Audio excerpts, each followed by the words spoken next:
All right, folks, welcome back to the channel. It is 90 something degrees out, and what do you do when it's 90 something degrees out and you own a pool? This is what you do.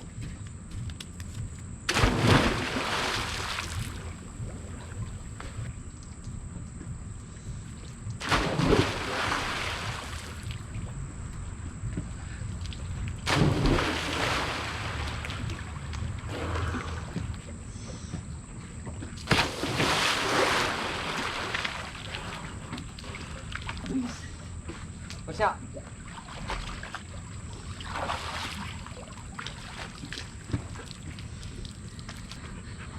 All right, in all seriousness, let's get to this video.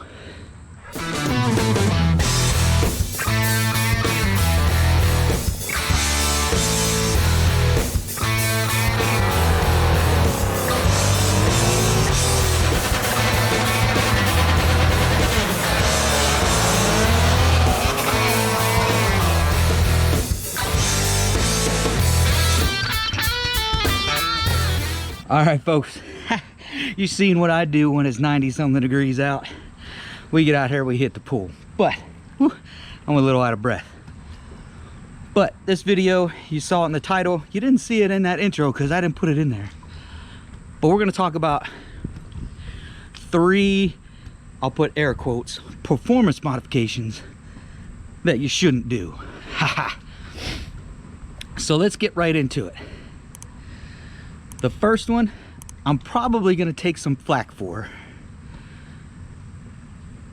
but I think it's a cold air intake. And the reason why I put this on my list is I just don't think the gains are there. I know there's a gazillion videos on YouTube about cold air intakes, and they add this and they add that. And from my car, I just didn't see it. So the two best cold air intakes that worked on my shaker were the stock Dodge cold air intake with the big blue filter, and the stock Scat pack setup, or Hellcat setup, with the closed box and then the tunnel coming in from the headlights. Those two work best for me. I had a GLT intake. I had a leg maker true cold air intake that went down into the fender, and neither one of those two were didn't really help. They didn't necessarily hurt, but they didn't necessarily help. So number 3 on my list is a cold air intake. You guys can hit me up what you think in the comments, but that's number 2 or 3. I'm sorry, number 3. All right, number 2 has to be a throttle body spacer.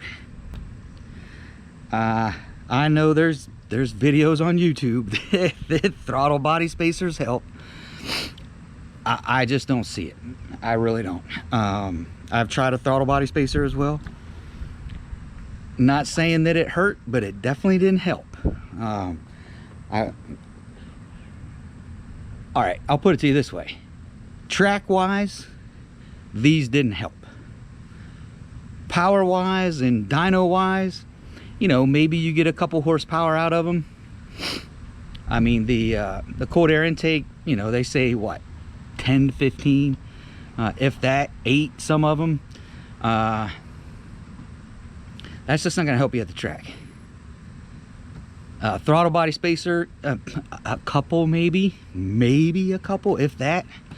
But I just didn't see it at the track.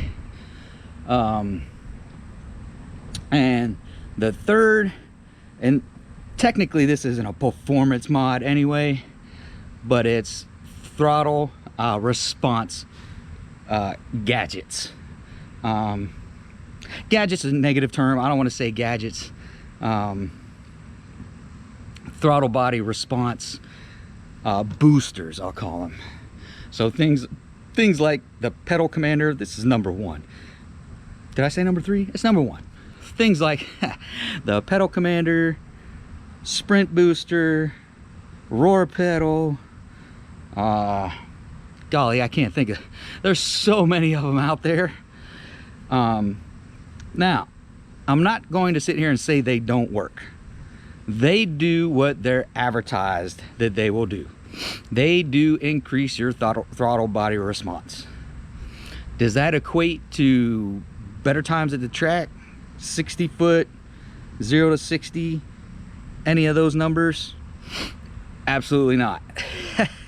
Absolutely not. Bottom line is, wide open throttle is wide open throttle.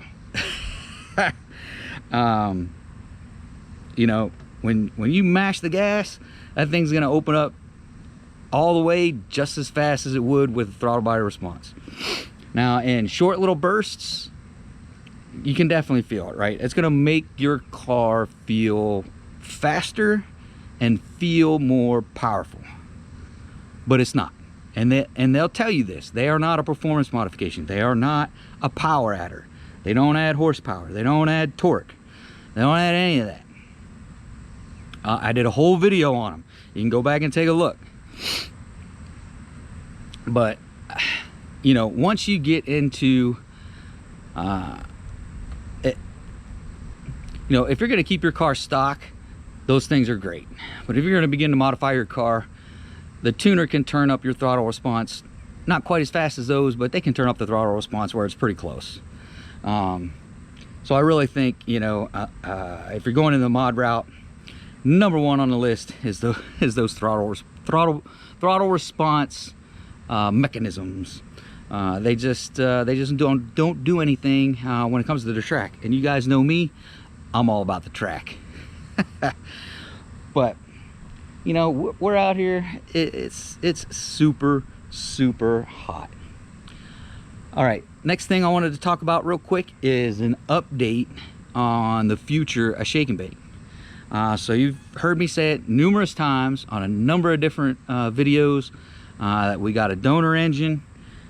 We're getting forged internals. That's from the crank to the rods to the pistons. And then we're gonna switch everything else over from shake and bake, unless I can afford to get a new cam. And I may even go with a Hellcat cam. I'm still in debate on if I can make, you know, one of the custom grind cams, because I'll say blower cam and everyone will blow up the comments saying no such thing as a blower cam. Well, it's a custom grind for boost. How about that?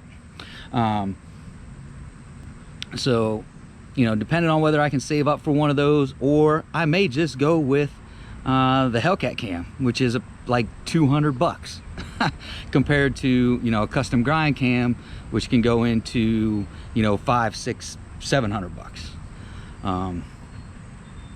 So that's the future in shake and bake, and it's coming fast. So we're starting to get the machine work done now. So decking the block. We're gonna bore out 20 over, cleaning it all up. I did find a 6.1 crank. 6.1 crank is on the way, so we're gonna stay at that roughly around that 5.7.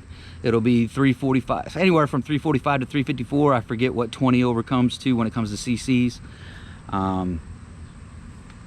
But so we are staying 5.7, folks, and we're gonna push that little 5.7 as far as we can push it. So that's gonna do it for this one, folks. If you're stopping in for the first time, do me those few things. Go back, look at the content on the channel. If you like what's going on, hit that like button, subscribe, smash the bell, shoot me a comment, share it on your social media. I definitely appreciate it. Channel definitely appreciate it. That's it for this one, folks. And one more time, I'm going for the pool.